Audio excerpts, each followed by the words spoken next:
오늘 준비한 내용은요, 2030 광역교통망 계획 과연 실현 가능할까? 라는 주제를 가지고 한번 이야기를 해보겠습니다. 10월 31일이니까 한 일주일 전이죠. 저번 주에 국토교통부에서 정책 하나를 발표합니다. 언제 어디서나 빠르고 편리하게 광역교통 2030, 그러니까 2030년까지 광역교통망을 완성하겠다, 이런 계획이라고 생각하시면 돼요. 이 계획의 총평은 이렇습니다. 21대 총선, 그러니까 국회의원 선거가 내년 4월 15일입니다. 그래? 벌써 그렇게 됐나? 라고 생각하시는 분들도 있겠지만, 오늘로부터 이제 5개월 뒤면은 총선입니다. 그 말은 뭐냐? 사실상 한 100일 뒤면 이제 선거 국면으로 간다는 거예요. 그러면 선거는 당연히 이제 어떤 숫자 싸움이고, 그러면 숫자라는 거를 확보하기 위해서는 사람들이 좋아하는 거를 말을 해야 됩니다. 지금 딱 5개월 정도 남았는데 바로 내년 3월에 이런 걸 발표할 수는 없잖아요. 그러니까 미리 발표를 하는 거예요. 미리 발표를 하고 그 다음에 이런 거를 준비하고 있다라는 것을 말을 하고 싶은 거죠. 이건 당연한 거죠. 제가 여당이어도 당연히 이런 거를 하려고 할 거예요. 왜냐면 총선에서 이겨야 되니까. 그래서 이게 나쁘다는 건 아니에요. 왜냐면 지금의 야당도 여당일 때 이런 거 했었고, 지금 여당도 야당일 때는 또 이런 걸 원했고, 항상 똑같은 거죠. 그래서 딱 제가 봤을 땐 민심 달래기와 그 다음에 이제 선거를 위한 발표다라고 저는 봅니다. 왜 그러냐? 지금 서울 집값이 많이 올랐죠. 그래가지고 지금 서울의 무주택자분들이 정말 화가 많이 나 있습니다. 문재인 정부 들어와서 서울의 집값이 약 50%가 올랐고, 그리고 이제 중심 지역들은 거의 2배에서 2배 반, 많이 오른 곳은 3배가 올랐습니다. 그러니까 고작 3년 만에 지금 2배에서 3배가 올랐다는 거는 사실상 뭔가 문제가 있었던 거잖아요. 그게 정상적으로 가격이 올랐다고 보긴 좀 어려우니까. 그래서 지금 막상 지금 내년이 총선이에요. 내년이 아니지, 지금 5개월 뒤가 총선이니까 이런 것들을 당연히 신경 쓸 수밖에 없습니다. 이 정권에서는. 이 정책의 내용은 경기도에서도 편하게 서울 출퇴근되게 해줄게요가 이 계획의 내용입니다. 그리고 이제 당연히 이제 민주당에서 이제 후보자들이 나올 거 아닙니까? 이제 국회의원들, 후보자들은 이제 저를 뽑아주세요. 그러면 제가 이 정권과 같이, 이 여당의 후보로서 같이 이 정책을 완성하겠습니다 라고 말할 수 있도록 지금 발표를 한 걸로 저는 보입니다. 많이들 이렇게 예상을 하고 있죠. 우선 정책을 볼게요. 추진 배경입니다. 보고서 내용입니다. 대도시 생활권의 광역화와 인구 집중화로 출퇴근 시간이 증가한다. 우리나라가 출퇴근 시간이 상당히 높은 나라입니다. 그런데 그 이유는 당연히 대중교통이 좀 불편한 것과 워낙에 이제 광역화가 돼서 살아요. 수도권이 워낙에 넓으니까. 그래서 너무 멀리서도 서울 중심지까지 들어오는 그런 이제 출퇴근하는 직장인들이 너무 많죠. 그런 것들이 사실 사회적으로 비용이 너무 낭비가 되니까 이런 것들을 좀 문제를 해결해야 되겠다라고 생각을 한 거죠. 그래서 대중교통을 타고 다니면 차라리 좋을 텐데 그것도 잘 안 돼 있다 보니까 자가용으로 많이 타고 다녀서 서울은 또 막히고, 서울이 막히다 보니까 또 대중교통들도 빨리빨리 출퇴근이 안 되잖아요. 지하철이 아닌 이상. 근데 지하철이 얼마나 많아요. 지하철 없는 지역도 많으니까 여러모로 불편해서 또 자가용을 타고 악순환이죠. 그래서 이런 거를 좀 해결해 보겠습니다, 이 말입니다. 그러니까 이 추진 배경을 봤을 때 이 서울로 모이는 수요를 분산하겠다가 아니에요. 이 정부가 지금 말하는 거는 서울의 집중화를 막고 이걸 뭔가 지방으로 수요를 분산하겠습니다라는 정책을 더 이상 쓰지 않겠다는 겁니다. 이 말은 서울에 수요가 집중되는 거를 인정하겠다. 대신에 이 서울 외곽 수도권에서 서울로 어차피 출퇴근하는 사람들이 많으니 그 사람들을 좀 가능한 한 좀 편리하게 출퇴근을 할 수 있도록 만들어 주겠다, 이 말입니다. 이거를 잘 이해하셔야 돼요. 아시겠죠? 자, 그래서 어떻게 추진할 거냐? 광역철도망을 구축하겠다. 이건 다 아시죠? GTX, 신분당선, 신안산선 이런 것들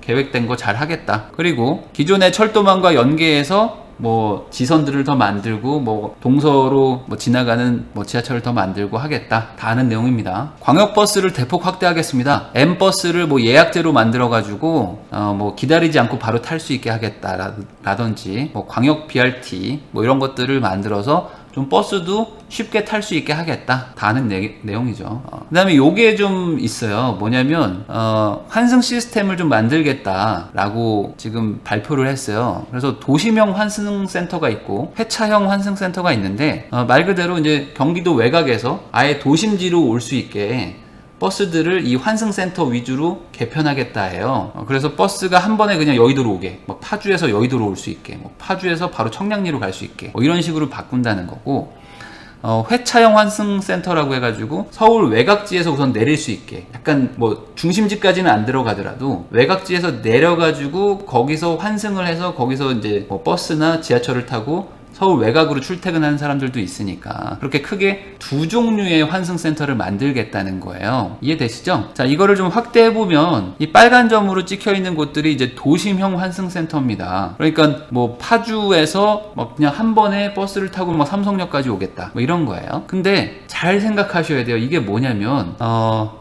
여기 지금 빨간 점들 있죠. 이 빨간 점들이 앞으로 엄청나게 발전할 거란 얘기입니다. 이 정책을 쓰면 이 빨간 점들이 더욱더 좋아질 거란 얘기입니다. 왜 그러냐? 이렇게 환승센터가 여기 생긴다는 얘기는 뭐죠? 좋은 직장들이 더 이쪽으로 모이겠죠. 이해되세요? 지금은 여의도에 본사를 내기가 어려울 수도 있어요. 왜냐면은 경기도 외곽에서 우리 직원들이 사는데 여의도에 본사가 있거나 여의도에 회사를 차리면 출퇴근이 좀 불편하잖아요. 그래서 이런 뭐 시흥이나 광명에 차렸다고 보자고요. 그런데 여의도에 이제 환승센터를 만들어서 시흥이나 광명에서도 여의도로 막 금방금방 올 수 있게 해주겠다는 거야, 교통편이. 그러면 제가 사장인데 그래? 그럼 여의도에 차려도 우리 직원들이 다 출퇴근할 수 있겠네? 라는 생각이 들 거 아닙니까? 청량리에 차려도 우정부에서 쉽게 오겠는데? 이런 생각이 들겠죠? 그러면 여기에 더 좋은 직장들이 몰릴 거 아닙니까? 그러면 당연히 좋은 직장이 몰리면 거기는 임대료도 비싸지고, 그러면 나쁜 직장들은 밖으로 빠지고 더 좋은 직장들이 이쪽으로 모일 거예요. 점점 더 좋아질 겁니다, 여기가. 그러니까 당연히 여기 주변은 돈이 많이 흐르겠죠. 그러니 부자들은 이쪽에 살고 싶어 할 거예요. 더 좋아질 거니까. 좋은 직장이 많으면 상가도 더 많이 생기고 상업지도 발달하고 문화시설도 생기고 더 좋은 것들이 다 여기 모인다는 겁니다. 이해되세요? 그러니까 이대로 가면 여기는 더 좋아질 것이다. 그러면 외곽지는요? 이런 거점들이 좋아지겠죠. 이런 이 회차형 환승센터들이 있는 곳들이 확실히 좋아질 거예요. 그러니까 양극화가 더 될 겁니다. 이대로 가면. 그러니까 이 수요를 분산하려는 정책을 포기한 것 같아요. 그러니까 수요는 더 집중되겠죠. 자, 대중교통 비용을 할인하겠다. 그다음 광역버스를 준공영제를 전환하겠다. 뭐 이런 겁니다. 근데 이건 다 세금입니다. 그러니까 결국에는 세금을 좀 투입해서 이런 그 공공 그런 뭐 대중교통에 대해서 조금 할인을 해서 좀 다니기 좋게 하겠다는 거예요. 뭔가 총선 직전에 하기 좋은 그런 발표 같습니다. 제가 봤을 때는요. 뭔가 비용 할인, 세금으로 뭔가 교통비 혜택 이런 거잖아요, 지금. 권역별 광역교통 구상 이게 있습니다. 자, 이 서울을 총 4군데로 나눠가지고 설명을 한 거예요. 첫 번째 동부권입니다. 그래서 뭐 GTX B와 C를 빨리 구축하겠다. 그 다음에 이제 철도망도 뭐 보완하겠다. 그리고 뭐 BRT도 만들고 환승센터도 구축하겠다. 이겁니다. 그러니까 계획을 그냥 다시 한번 말한 거예요. 동북 쪽에 이런 교통망을 깔겠다. 동남권에도 뭐 이런 게 있다. 삼성역 인근으로 해서 뭐 GTX도 들어오고 뭐 이런 것들이 생긴다. 뭐 트램도 생긴다, 환승센터 생긴다, 똑같은 얘기입니다. 서남권도 마찬가지죠. 뭐 아까 말했던 뭐 신안산선이나 뭐 GTX BC 이런 것들. 그 다음에 이런 얘기들 많이 하죠. 뭐 상습 정체 구간을 뭐 복층화를 하거나 지하화를 하거나 뭐 조속히 완공하겠다. 뭐 이런 얘기들을 많이 하는데 이거는 뭔가 좀 정치적인 멘트라고 보이긴 합니다만 어쨌든 이런 걸 추진하겠다라고 말을 하고 있고요. 서부권도 마찬가지입니다.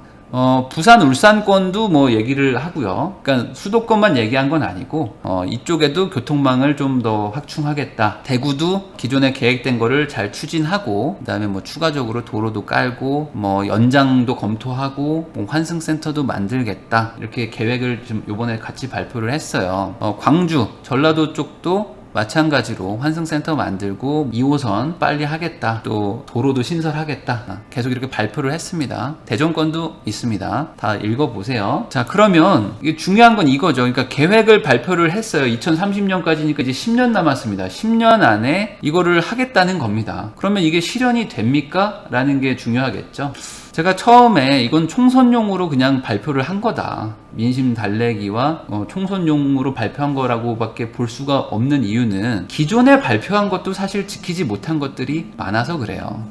왜 그러냐면 문재인 정부가 이제 취임하고 나서 처음에 바로 뭐 이제 5개년 계획 같은 걸 발표하고 뭔가 교통망들을 개선하겠다고 한 것들이 많아요. 근데 그 중에 이제 뭐 기존의 지하철을 급행을 뭐 더 연장하고 뭐 급행 열차도 배치를 더 많이 하겠다 뭐 이런 것들을 발표한 게 있는데, 그게 1, 3, 4호선의 분당선까지 해서 2020년까지 뭐 하겠다 이렇게 발표한 것들이 있습니다. 근데 전혀 진행이 되지 않았어요. 이게 문재인 정부만의 문제가 아니라 모든 정권이 항상 그래 왔어요. 뭔가 발표를 해서 뭔가 기대감을 갖게 하고 그 다음에 실제 실행은 거의 되지 않는 것들이 훨씬 많았죠. 창동하고 상계동도 막 개발한다고 한 게 있었어요. 2022년까지 하겠다. 뭐 3년 남았죠. 근데 뭐 이제 첫 삽을 뜨네 마네 하고 있습니다. 뭐 코엑스랑 잠실도 개발 계획이 있었어요. 근데 아직 뭐 잠잠하죠. 이게 항상 계획대로 되지 않아서 그렇습니다. 그러니까 계획대로 되면 모든 게 다 되겠지만 항상 살다 보면 사람이 계획이 항상 틀어지고 뭔가 또 다른 문제가 생기고 더 급한 일이 생기잖아요. 뭐 상암동에다가 뭐 DMC 뭐 클러스터를 개발하겠다고 한 것들도 있었고 많은 게 있었습니다. 이거 말고도 더 많았습니다. 근데 뭐 사실 그렇게 진행이 잘 되고 있지는 않아요. 그러다 GTX A는 착공식을 이미 했어요. 국토부 장관님까지 참여해서 다 착공식을 했는데 공사는 되고 있지 않아요. 그러니까 착공한 지가 벌써 1년이 넘었거든요. 근데 마무리 공사가 잘 안 됩니다. 그 노선이 지나가는 곳에 사는 주민들이 막 반대하는 것도 있고, 이게 쉽게 막 되는 게 아니에요. 그리고 이번에 GTX D를 살짝 언급을 했습니다. 이게 뭐 검단 신도시부터 해가지고 이렇게 9호선 라인처럼 따라서 서울의 서쪽과 동쪽을 잇는 약간 그 한강을 따라서 쭉 지나가는 라인을 약간 언급을 했는데, 이것도 말 그대로 뭐 노선도 정확하게 안 나오고 예산도 뭐 전혀 반영이 안 돼 있는데, 이런 거를 지금 총선 5개월 전에 그냥 발표를 한 거죠. 말 그대로 운을 띄운 겁니다. 그런데 이게 뭐 할 수 있다고 뭐 말할 수도 있잖아요. 정부가 나 이거 할 수 있어. 근데 이게 실제로 잘 안 돼요. 왜냐면 기술적으로도 쉽지가 않습니다. 왜냐면 오늘 지금 다루는 광역 교통망은 대부분 다 지하 공사입니다. 그러니까 지상에다가 도로를 까는 거는 별로 없고요. 대부분 다 땅속 대심도 터널이라고 해서 막 40m, 50m 밑으로 들어가서 거기서 뭐 60km, 70km를 뚫어가지고 그걸 또 환승센터도 만들고 여러 가지 난공사들을 지금 대규모로 하겠다는 거예요. 2030년까지. 근데 저도 건설사를 다녔고 저도 시공 경험이 있지만 이 기술도 부족하고요. 인력도 부족합니다. 그러니까 어떤 하나하나씩 할 수는 있어요. 하나씩은 할 수 있지만 이거를 동시에 10년 안에 다 같이 하겠다. 이럴 기술도 없고 인력도 없습니다. 그러니까 GTX-A 하나 하는 것도 쉽지 않을 거예요. 왜냐면은 그만큼 우리나라에 인력이 많거나 뭐 이런 것도 아닌데 이 기술적으로 해결이 안 되는 부분이 분명히 있거든요. 근데 B, C, D까지 하고 거기다가 뭐 지하철은 GTX가 아닌 뭐 신안산선, 뭐 신분당선 연장 뭐 이런 것까지 어떻게 다 할 수 있냐 이거죠. 거기다가 더 문제는 이거죠. 예산은 있는가? 그러면 예산이 있나? 살면서 이런 거 많이 경험해 보셨을 거예요. 우리 동네에 뭔가가 생긴대 라고 하면서 착공을 막 해요. 그리고 공사를 막 시작해. 그래서 막 뉴스에 나와. 근데 준공했다는 얘기는 잘 못 들어보셨을 거예요. 그러니까 뭔가 공사를 착공했다라는 소리를 듣는 거 대비해서 준공했다라는 얘기를 듣는 게 훨씬 적습니다. 그럼 왜 그럴까? 예산이 없어서 그렇습니다. 왜냐하면 착공한다는 거는 표가 되지만 준공하는 거는 현실이잖아요. 그러니까 착공이야 막 할 수 있죠. 이제 시작합니다 라고 얘기하는 거는 생색내기 좋아요. 근데 막상 공사를 해서 준공하려면 다 돈입니다. 근데 그 돈이 어디 있어요? 예산이 남아도는 나라는 없잖아요. 그러니까 내가 이 공사를 준공시키려면 무언가를 중단시켜야 되는데 항상 뭐를 하나 하면 뭘 하나 이뤄야 되잖아요. 그러다 보니까 이게 착공은 많이 하지만 준공은 잘 안 되고 공사가 하염없이 중단돼서 그냥 팔이 날리고 있는 공사장들도 꽤나 많습니다. 자, 그러면 이제 우리는 이제 투자 얘기를 하는 그런 방송이니까 그러면 이 2030 광역교통망 계획을 믿고 투자하면 안 되는 건가요? 라는 질문을 하실 수가 있어요. 그건 아닙니다. 이거는 이제 심리적인 얘기인데, 자, 제가 이 계획이 총선용 공약이라고 얘기를 했는데 이게 그럼 반대로 왜 정부나 정치권에서는 총선 때마다 이런 공약을 할까요? 이게 심리적인 얘기예요. 뭐냐면 아니 뻔한데 안 될 걸 아는데도 불구하고 이렇게 하는 이유는 이게 먹히기 때문입니다. 자, 이렇게 총선용 공약을 하면 사람들이 진짜 그렇게 되는구나 라고 믿어요. 그러니까 표로 오는 거죠. 그래서 국회의원도 당선도 되는 거고. 그러니까 진짜 믿으니까 표를 줄 거 아닙니까? 그리고 실제로 그렇게 해주기를 바래서 표를 주기도 하고. 그러면 사람들이 진짜라고 믿고 그렇게 되게 만들고 싶어지면 기대감이라는 게 생기죠. 이 투자라는 거는 꼭 뭔가 현실이 돼야지만 시세에 반영되는 건 아닙니다. 사람들이 그렇게 될 것이다 라고 믿으면 그게 기대감으로 바뀌어서 그게 시세에 반영되기도 해요. 이 10월 31일에 발표된 이 2030 광역교통망 계획이 불가능하다는 얘기는 아닙니다. 10년 안에 안 된다는 얘기지 뭐 천천히 하겠죠. 천천히 되긴 될 겁니다. 뭐 하나하나 단계별로 하겠죠. 그러니까 되기는 된다라는 거를 꼭 기억하셔야 돼요. 그런데 내가 생각하는 것만큼 빨리 되지는 않을 거다라고 명확하게 선을 그어야 됩니다. 그래서 내가 이제 뭐 2024년이면 어디 지하철이 완공된다고 정부가 말했으니까 그때까지 이걸 보유하고 있으면 거기서 이제 지하철을 타고 우리 회사로 출근할 수 있겠지? 라고 생각하면서 투자하시면 안 되고 이게 늘어지겠구나. 그런데 될 수도 있다고 사람들이 믿을 수도 있겠구나. 그러면 기대감이라는 게 생길 수 있다. 그리고 착공을 하든지 실제로 막 공사를 하기 시작하면은 야 이거 되는 거 아니야? 하면서 사람들이 막 더 관심을 갖기도 하거든요. 그러니까 꼭 준공 때까지 가지고 가려고 하지는 마시고 투자의 포인트는 될 수 있다라는 거를 알고 계시면 될 것 같아요. 그래서 이번 발표를 어떻게 받아들이면 좋을까 정리를 해보면 전반적으로 다 기존 계획을 다시 언급한 수준입니다. 뭐 특별하게 뭐 다른 건 없었어요. 그 다음에 실현하기 좀 어려운 계획들도 많이 언급을 한 것 같아요. 특히 GTX-D 같은 거는 뭐 정식으로 얘기한 건 아니지만 어쨌든 그렇게 운을 띄운다는 것 자체가 사실 뭐 말이 안 되는데 근데 지금 뭐 그런 것도 언급을 했어요. 그래서 그냥 총선용이다, 뭐 국회의원 이제 유세용이다 라고 생각하시면 될 것 같아요. 제가 GTX-D를 뚫겠습니다 라고 하면서 내년 3월 말 4월 초에 유세 차량들이 많이 지나다닐 겁니다. 맞죠? 그 뭐 인천이나 여의도 쪽에 아마 유세하는 국회의원들은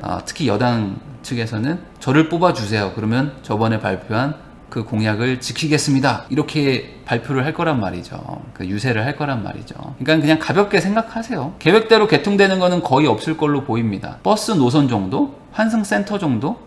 환승센터도 쉽지가 않습니다. 워낙에 그 도심지, 요충지에다가 짓는 거기 때문에 공사가 난공사예요. 환승센터를 다 지하에 짓거든요. 그럼 기존의 사거리를 다 굴착을 해가지고 환승센터를 지어야 되는데 그게 쉬운 일은 아닙니다. 자, 그러나 그럼에도 불구하고 시장에 영향을 줄 겁니다. 그래서 기대감이 생기는 지역이 분명히 있을 거예요. 이 보고서를 잘 읽어보세요. 그러면은 분명히 여기는 뭔가 확 좋아질 것 같은 느낌이 드네? 이런 동네로 사람들이 몰릴 가능성이 있습니다. 그래서 단기적인 호재로 작용할 것 같아요. 단기라는 건 뭐 1, 2년 정도입니다. 그 뒤로는 생각보다 되지 않네 라고 생각하면서 또 팍 식을 수도 있어요. 그리고 아까 잠깐 말씀드렸듯이 광역교통망 연결이 되는 순간 서울 중심부는 더욱더 발전이 될 것이다. 이제 좋은 회사들이 더 그 환승센터 아까 나왔던 그곳들 위주로 모일 것이고 그쪽이 더 급격하게 발달될 것이고 그쪽 상업 지역이 더 활성화가 되면서 더 좋은 이제 주거 환경이 될 겁니다. 그래서 이렇게 계획대로 진짜 진행이 되면은 서울 도심지 안쪽은 아주 큰 호재다라고 생각하시면 될 것 같아요. 그러니까 이게 서울의 집값을 잡을 것이다 라고 생각하시면 안 돼요. 그 대중교통망이 생기기 때문에 사람들이 이제 경기도로 나가서 살 거다 라고 생각하시면은 이게 반대로 생각하는 걸 수도 있습니다. 아시겠죠?